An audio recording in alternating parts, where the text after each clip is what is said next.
Hola, mi querida comunidad de Silvia, Salud Inteligente, Shabbat Shalom. Nos encontramos de nuevo viernes por la tarde en Galilea, Israel, cuando entra el Shabbat, y vamos a estudiar hoy también la porción de la Torá del Antiguo Testamento que corresponde a esta fecha hebrea, tal como hacemos todos los viernes a la tarde, cuando entra el Shabbat.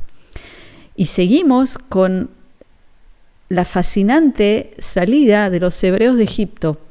Y esta para allá se llama Bashalach. En español la traducen, no le dan un nombre específico, sino que es el capítulo 14, donde, ¿qué es lo que pasó? Vamos a recordar, estamos en Éxodo 14, luego de que recuerdan que el pueblo hebreo, Moisés, había ido al faraón a pedirle que los libere de la esclavitud. Y el faraón se negó, por lo cual Dios empezó a dar las plagas, o sea, en hebreo se dice Makot, Mitzrayim, o sea, los golpes de Egipto, así se llama.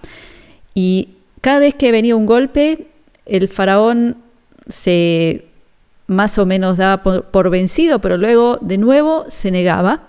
Así que venía golpe tras golpe hasta que el último golpe fue la muerte de los primogénitos.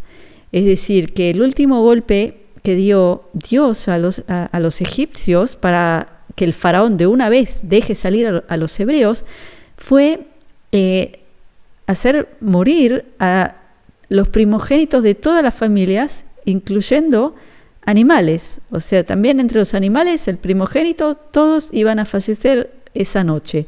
Y ahí es donde Dios le enseña a los hebreos lo que tienen que hacer para que a ellos no les ocurra, para ser inmunes, y ahí se inventa lo que hoy se conoce como Mezuzá. Y eso está explicado en mi video del Salmo 91, donde yo explico el origen de la Mezuzá. Entonces yo al final del video les pongo a ustedes el enlace para que puedan escuchar, porque eso es muy interesante. Entonces, ¿qué ocurre? Cuando la esposa del faraón le trae a su primogénito muerto en brazos, el faraón se desmorona y en ese momento dice que se vayan los hebreos, y los hebreos empiezan a escapar rápido, muy rápido, se organizan y salen hacia el desierto, rumbo a lo que es hoy Israel. Y ahí es cuando en un momento llegan al Mar Rojo y acampan ante el mar. Ahora vamos a la primera clase de hebreo de hoy, porque tal como ustedes saben, yo siempre les muestro cómo en la versión hebrea original hay tanto más contenido que se pierde en la traducción. Y todas estas diferencias o errores a veces son, yo creo, intencionales, porque justo en los lugares más importantes cambian todo. Y da la casualidad que en los lugares que son para empoderarte a ti como persona, y a veces simplemente yo creo que es por falta de entendimiento. Y no se puede culpar, ¿no? Porque no todos entienden el hebreo tan profundamente. Pero vamos a primero hablar del Mar Rojo. ¿Cómo se dice en hebreo Mar Rojo? Se dice Yam Suf. ¿Y de dónde viene ese nombre? Yam es mar en hebreo, y Suf puede ser o Kanesuf, que quiere decir junco, es decir, que puede ser que se llamaba por el mar de los juncos. Y la palabra Suf también quiere decir final, o sea que es el mar del final. Y ahí tenemos algo muy interesante. Lo que explica la Cábala es que realmente los hebreos habían llegado a un lugar que era como el final de algo, o más que nada a una situación existencial que, por ejemplo, como una persona que se siente mal en su vida de pareja y tiene que terminar con eso, o sea, quizás divorciarse, o una persona que se encuentra en un estado muy, muy infeliz en su trabajo, pero tiene miedo de dejar el trabajo, pero realmente ya está en una situación que no permite más, es decir, una situación como en un cruce de caminos que uno tiene que decir o para aquí o para aquí, pero no puedo seguir así. puedo hablar de mí. ¿Se acuerdan cómo empezó este canal hace más de 2 años? Cuando a mí me diagnosticaron una enfermedad que empieza con la letra C, y que cada persona que le dan esa diagnosis es como si le dijeran que es una sentencia de muerte. Y cuando pasa una cosa así, uno llega como a una situación terminal que exige ir o hacia ahí y sacar fuerzas de no sé dónde.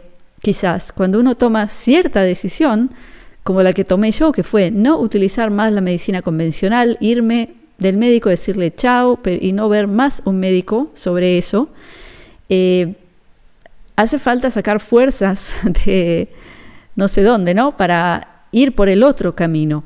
Pero a veces el hecho de haber llegado hasta ese momento te hace descubrir las fuerzas que tú tienes. Y aquí viene lo que pasa con el pueblo hebreo, que es realmente fascinante, porque luego del primer shock que tuvo el faraón de la muerte de su hijo, y todos los demás egipcios vinieron a él, todos sus generales, todos sus guardianes, toda la gente de poder, y dijo, pero ¿cómo los dejaste ir después de lo que nos hicieron? Y entonces el faraón se enoja mucho, o digamos que siempre Dios en este libro del Éxodo, que en hebreo se dice Shemot, que quiere decir nombres, porque es el libro que contiene más nombres de Dios de toda la Biblia, incluyendo los famosos 72 nombres. En este libro, una y otra vez repite Dios, y yo endurecí o endureceré el corazón del faraón. Vuelve y vuelve y vuelve a esa expresión. Por ejemplo, cuando por primera vez Dios le dice a Moisés, ve y libera al pueblo hebreo, habla con el faraón y exige la libertad. En la misma frase Dios dice, pero yo endureceré su corazón para que no los deje ir. O sea, Dios mismo lo hace.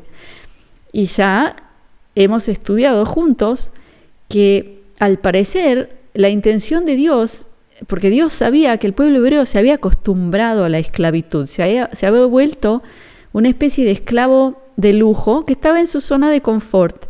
Y si el faraón no endurecía su corazón y empezaba a tratarlos mal para hacerlos salir de la zona de confort y empezar a que no sea tan cómodo ser esclavos, no se iban a querer ir. Y una y otra vez repite esta expresión Dios en este libro. También en este caso dice que endureció el corazón del faraón y el faraón salen todos a perseguir a los hebreos, a caballo, en carrozas, o sea, a lo loco, salen para atraparlos, porque realmente después de lo que pasó, se sintieron como que querían venganza. Y imagínense la situación de que los hebreos estaban acampando ante el mar, lo único que había era el mar, y de golpe ven toda esa masa enorme, que las cantidades eran enormes de egipcios que venían con sus espadas, con toda su armada a matarlos, y no tenían a dónde ir. Entonces fíjense también el nombre del mar, mar del final, o sea que estaban entre la espada y la pared. Y ahí viene el gran examen de la fe, ¿no es cierto? Y aquí aparece un evento fuera de serie con una frase que es importantísima, que también dentro de ella hay muchísimo contenido espiritual profundo y también para nosotros, porque, de nuevo, volvamos a lo que nos está pasando hoy. Como en cada Shabbat hablamos, hacemos la comparación, porque a mí me parece increíble como cada porción de la Torá de cada viernes que aparece ahora, parece que estuviera escrita para nosotros, como para darnos a ti y a mí una clave de lo que tenemos que hacer a nivel espiritual para poder sobrellevar esta situación que estamos viviendo en el mundo. Y yo les puedo decir a nivel personal, vivo en Israel, como ustedes saben, y ya saben que Israel es el primer país donde está ocurriendo algo que no voy a hablar porque no se puede hablar, pero que empieza con esta letra, en cantidades enormes.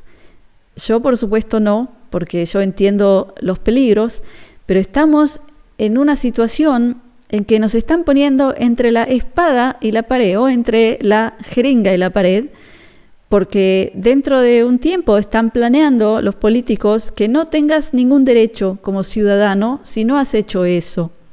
Entonces, por un lado tienes eso, que es para mí terrible, peligrosísimo para la salud, y por el otro, como que no vas a poder vivir como un ciudadano igual a los otros. Entonces te ponen entre la espada y la pared. Y yo creo, por desgracia, que esa situación puede ser que se extienda a otros países. Y aquí viene esta frase tan importante en este libro, que yo les voy a leer en hebreo primero, porque ahí empiezan los hebreos a quejarse y a llorarle a Moisés, a decir: ¿por qué nos sacaste de Egipto? Porque ahora nos van a matar, así nomás. Y van y claman y le dicen a Moisés que los salve de alguna manera. Y ahora les voy a leer en hebreo esta frase, y después por supuesto se las explico. ¿Qué dice esta frase tan importante? Dice: Vayomer Adonai el Moshe matitzak alai, daver el bnei Israel ve isu. ¿Qué es lo que dice esta frase? Dios le dice a Moisés: ¿qué me gritan? ¿Qué me gritan? Matitzak elai, ¿qué me gritan? Háblale al pueblo hebreo y adelante. Eso es lo que dice Dios. ¿Qué quiere decir? Los hebreos estaban quejando y quejando veían por un lado el mar, enfrente tenían a los egipcios que venían a toda velocidad a matarlos, toda la armada de Egipto, y ellos llorisqueando y pidiendo que los salven.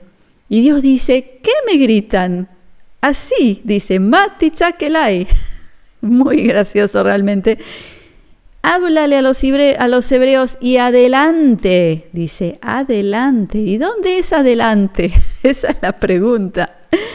Y ahí uno de los hebreos, al parecer, entiende lo que Dios pide, o más que entiende, empieza a tener fe y empieza a entrar en el mar. Ahora, cuando empieza a entrar el mar se empieza a abrir. Porque no es que Moisés antes levantó la mano o la vara y no. Lo que pasó fue que el primero entra y cuando él entra empieza el mar a abrirse. ¿Y qué les recuerda esta escena? A mí me recuerda muchísimo, quizás les va a parecer un poco trivial, pero a mí me parece que es muy interesante, la película Matrix. ¿Se acuerdan al final de la película cuando Neo, el agente Smith, le empieza a disparar y durante toda la película ellos se escapaban? Cuando les disparaban ellos tenían que escapar muy rápido a las balas, tenían que escapar, o sea, porque tenían miedo de morir.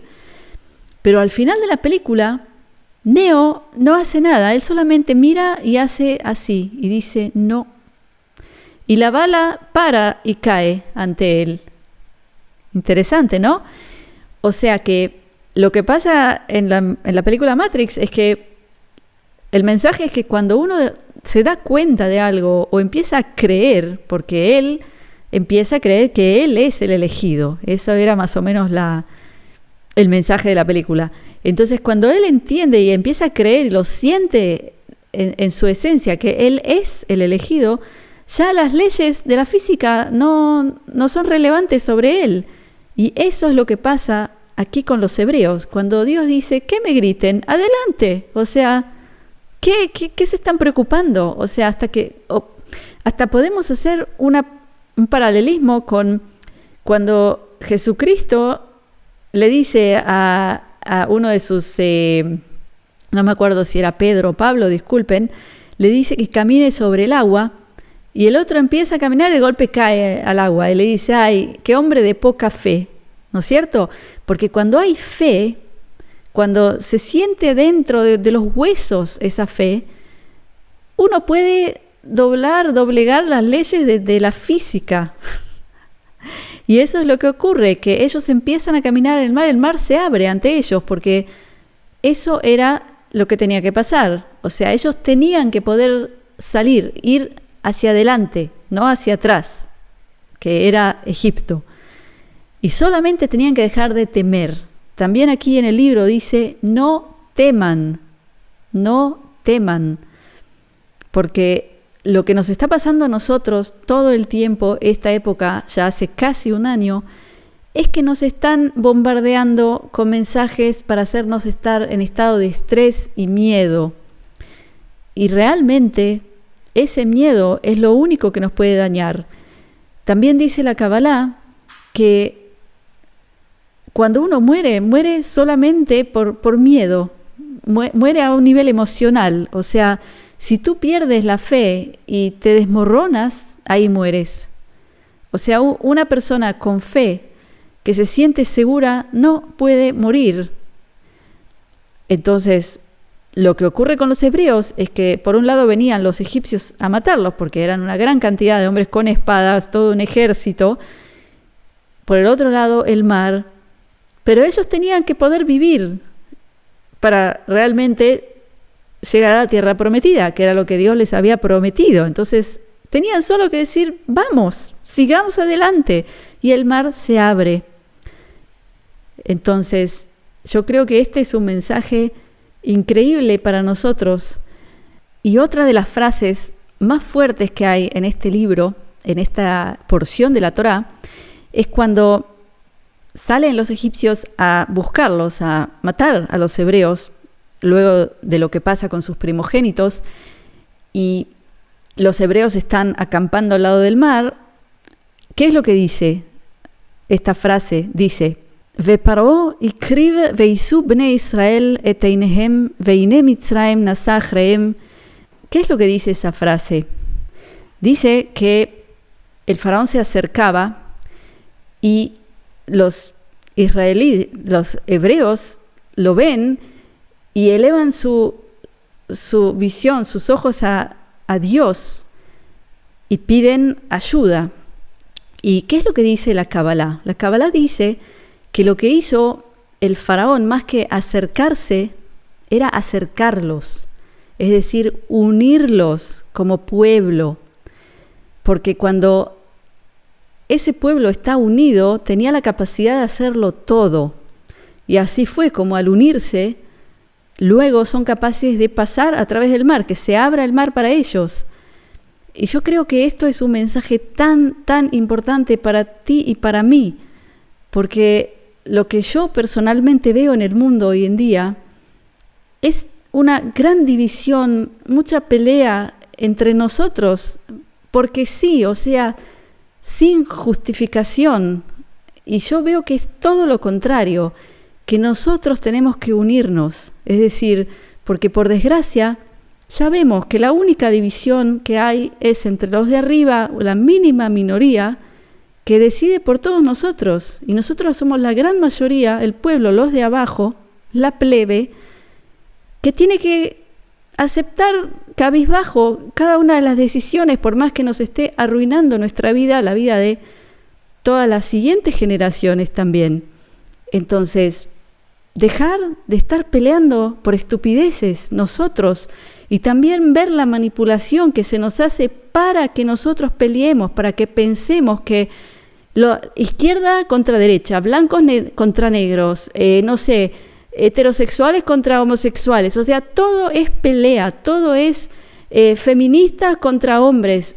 O sea, hay que empezar a entender que eso también es una manipulación, que alguien entiende que si nosotros estamos unidos, somos mucho más fuertes. Porque, por ejemplo, cuando hay gente que tiene roles hoy, que son gente como tú y como yo, que tienen familia, son los de abajo, no son la élite millonaria, pero tienen roles en la sociedad. Por ejemplo, policías, por ejemplo, médicos, enfermeras, y son gente que tienen un rol que lo están haciendo a ciegas, a veces sin hacerse preguntas. O sea, están ellos dividiéndose de nosotros. Y ahí está la respuesta. Cuando estemos todos unidos y todos pensemos en el bien del prójimo, que no somos enemigos nosotros, que los enemigos están en otro lado, no en el pueblo. ahí es cuando vamos a empezar a lograr salir de esta y lograr tener derechos humanos mínimos que merecemos por ser ni más ni menos que hijos de Dios. Que tenemos derecho a decidir lo que hacer con nuestra vida, con nuestro cuerpo, con nuestra salud, con nuestro futuro. Entonces, bueno, eso era lo que les quería compartir, porque yo creo que estamos hoy delante del Mar Rojo y con los egipcios viniendo hacia nosotros. Y este es el momento de la verdad, Yam Suf, mar del fin, momento terminal de decidir, ¿realmente creo? ¿Tengo fe de verdad? ¿O es un cuento que me he contado? Porque si yo tengo fe de verdad, yo, tú, somos invencibles. Entonces, eso es todo por hoy, mi querida comunidad. Como siempre, mi bendición, mi brajá de briut, que es salud, de shalom, que es paz, de ahavá, que es amor, y shefa shel dvarim tovim, que es abundancia de cosas buenas. Gracias por estar conmigo y Shabbat Shalom.